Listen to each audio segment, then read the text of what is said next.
Hey, buddy, watch this. Hello, Regis Gilbin is the name, and Hearthstone is the game, and this is part 17 of my Witchwood card review. We're almost done. There's really just the card dump left, but this one's going to be a pretty quick one. Only 4 cards. I don't think I'll have all that much to say, so we'll move through these pretty fast. That said, if you still don't have much time, you can still hit the link in the description to head to the quick reviews. Otherwise, let's go ahead and jump into the detailed reviews. Up first here, we have a new card for Druid. This is Ferocious Howl, a new 3-mana spell that is clearly designed once again for the new hand Druid archetype that Blizzard is clearly trying to make work in the Witchwood. With the loss of Jade Druid, I think they recognize that Druid probably needs some sort of central piece, some new archetype builder, and clearly filling your card with hands, or filling your hand with cards, rather, is going to be what that's all about, and Ferocious Howl supports that pretty nicely. So this one, you get to draw a card at its base, but you also gain 1 armor for each card in your hand. So I think really quickly you can compare this to Shield Block for Warrior. That's a 3-mana card that you draw a card and you gain 5 armor. And in a hand Druid deck where you're presumably gonna have a pretty big handful of stuff, maybe 5, 6, 7 cards, then yes, I think Ferocious Howl is great. That's a better shield block. You're gonna gain 6, 7 armor, maybe even more. Occasionally it might fall a little short, right? And somehow you ended up with a emptier hand in the mid to late game, and maybe it only gains you 3 or 4 armor, and you're less excited about that. But frankly, in the late game, I think the card draw and the cycle value is worth even more. And frankly, most of the value in this card is bundled into that card draw and being able to cycle it, not the health itself. So still, I think a more favorable version of Shield Block with some upside, slightly more risk, but really not all that much risk at the end of the day. So to me, that looks like a pretty good card. Now, I still don't really think Hand Druid is going to be successful. I haven't seen evidence, any super all-star card that's going to make the deck succeed. In fact, we've seen a handful of really bad ones previously. I think this is maybe the best Hand Druid card so far. Once again, not enough to power the archetype. Like, this isn't going to be the reason you want to run a Hand Druid deck. And you know what? Hey, that's okay. That's totally fine. You don't have to have every card empower it. This one's just good enough. It's one of those pieces that fits in. Frankly, this could almost be played outside of a hand Druid deck pretty successfully too, in just a more control, slower Druid deck. Even if you just have 5 or 6 cards in hand naturally, or just a bunch of cards from Ultimate Infestation, this thing's still going to be a nice shield block in a control deck. So I like this card both, as a great piece for hand Druid, but also outside of that, it works well too. So I'm pretty positive here on Ferocious Howl. So now let's move on to Bewitched Guardian. This is yet another card clearly designed to work with a hand Druid deck. This is a 5-mana 4/1 with Taunt. It also reads Battlecry, gain +1 health for each card in your hand. So this is basically Twilight Drake, classic card of old. We see a lot today still in play, except it's not a dragon. It's 5 mana instead of 4, and it has Taunt. So your question really has to become immediately, how does this compare to Twilight Drake? Is the additional mana cost for Bewitched Guardian, is that penalty worth the Taunt? So you're gaining Taunt, but you're losing a mana, essentially. And frankly, I think that's an okay trade. I think Taunt is actually quite valuable. Going into turn 5, we've seen historically some big taunts succeed. There's been a handful of 5-mana taunts introduced in this set as well. Clearly, that's a magic number for Blizzard as far as taunts are concerned. And this one has the chance to be a particularly big one. If you see, 4/7, 4/8, 4/9 Twilight Drakes, you could very easily see 4/7, 4/8, 4/9 Bewitched Guardians as well. And for only 1 extra mana, I think that's okay. Frankly, that gives you another turn to fill your hand up with more stuff, so maybe it results in more health. So even if it didn't have Taunt, right, Twilight Drake is a very playable minion. The Taunt is worth a little extra. 1 mana cost here or there in a deck that's clearly looking to go into the late game probably won't make all the difference in the world. So I think this looks like a pretty decent comparison to Twilight Drake. The fact that it's not a dragon certainly won't matter in Druid right away that I can see. That's completely fine that it doesn't have a tribal synergy. I think it's okay. And if you're going to make hand Druid work, of course, Twilight Drake is a card that Hand Lock, back in the day, used very successfully in combination with Mountain Giant, of course.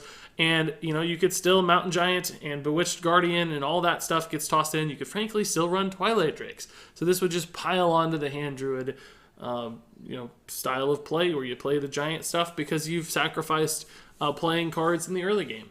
And ultimately, again, I don't know if Hand Druid's going to be a success. It's impossible to say, frankly, at this point. We have no basis for that before. We have no idea how that's going to fit into the meta. It's impossible to say.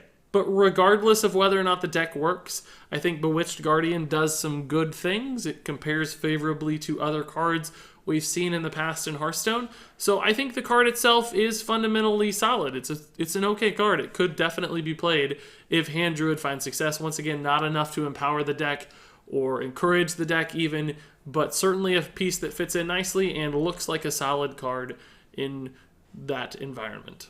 So up next here we have another new Druid card. This is Druid of the Scythe, a new 3-mana 2/2 that reads, choose one, transform into a 4/2 minion with Rush, or transform into a 2/4 with Taunt. And yeah, this is a fine little minion. I do not think either direction of this minion is really strong enough to make the cut in constructed Hearthstone. Neither aspect of this is particularly awesome. A 2/4 with Taunt, for instance, is fine. It's okay, but not the kind of thing you'd want to run as a 3-drop most of the time. A 4/2 with Rush is perhaps a little better because it can be used as removal. It could very occasionally take some value trades and hang around as a 4-attack minion. But still, no crazy upside, no awesome high roll potentials there. Nothing to just lose your mind over with a 4/2 with Rush either. Now, the flexibility aspect where you can do one or the other, that's a nice little bonus, of course, yeah. Sometimes having that flexibility can be important. Do you want to play more aggressively? Do you want to play more defensively? Which fits the board state right now perfectly? That does help bump Druid of the Scythe up a little bit.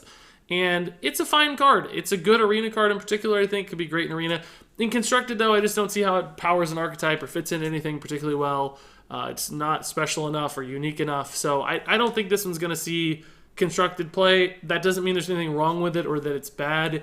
It's just okay. It's just fine. It's neutral. Not exciting enough, though. Not powerful enough. Not what Druid needs for either token or control. So just left somewhere in the middle there as an okay card. And then finally here we have one last neutral card. This is the Witchwood Piper, a new 4-mana 3/3. And its battlecry reads, draw the lowest cost minion from your deck. And this is a really cool little card. So obviously just an understated 4-drop that draws you a card. Something we've seen before. Cards like Gnomish Inventor has been played and constructed a handful of times for decks that just need another mid-range card draw kind of body. Witchwood Piper is basically that exact same stat total. In fact, a 3/3 might be even better, for instance, than a 2/4. Not to mention, though, on top of that, it's not just any card that it's drawing, of course. It's drawing you a very specific kind of card. And that can be really powerful. That can allow you to build a deck in a smart way to empower Witchwood Piper. Now, I'm not saying that right away there's some awesome, perfect combo with Witchwood Piper that's going to work every time, all of the time, and it's going to be a tier 1 deck. That may not be the case for a while. It might take a few expansions even to figure out some deck that really utilizes this to its maximum power level. But there still could be some. I mean, there are obviously very strong, low-cost cards in the game. We've seen things like Prince Keleseth, for instance. I don't know that you'd want to run Witchwood Piper with Prince Keleseth, because Prince Keleseth, of course, usually works better with many, many cheap minions, or at least cheapish minions, and of course, Witchwood Piper wouldn't always draw you Keleseth if you had other cheap minions in your deck. So maybe that's not the right example, but for instance, things like Archmage Aragal, the new Mage Legendary minion. It's a 2-mana card, a ton of draw value potential. With a card like Witchwood Piper, guaranteeing that you could draw one of those cheap legendaries is really awesome. And frankly, if you had a deck that even centered around something like, I don't know, Barnes, for instance. Barnes, again, rotating out, so not the best standard format example, but you get the idea. If you only ran Witchwood Pipers and Barnes, and then, of course, a bunch of higher cost stuff that Barnes was going to summon, then you could guarantee that your Witchwood Piper is either going to draw you a Barnes or your other Witchwood Piper. If you didn't have any other cheaper minions, that would guarantee that you could hit your Barnes essentially by turn like 6 at the latest, and maybe by turn 5 as well if you only ran one Witchwood Piper. So it's almost like doubling up on your Barnes in a big priest kind of deck. That could work. They're all 4-mana minions and everything else is higher. So maybe not Barnes in this particular standard format era, but cards like that, cards that are really high value, swingy cards that empower your deck. If Witchwood Piper can help you find those faster and increase the consistency of those swing turns, then this is the sort of card that could do some really crazy stuff and can power some absurd sorts of decks and game plans, and just adding that extra level of reliability to your deck that otherwise doesn't exist. So I think this card is really, really strong. It may not be manifested right away, could take a while, but this is the sort of card that just because it exists, it does enable so many different kinds of things.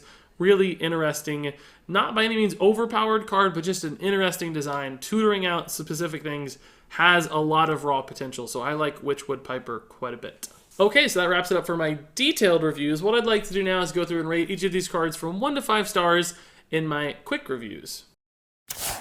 Ferocious Howl is a 4-star card. Bewitched Guardian is a 3-star card.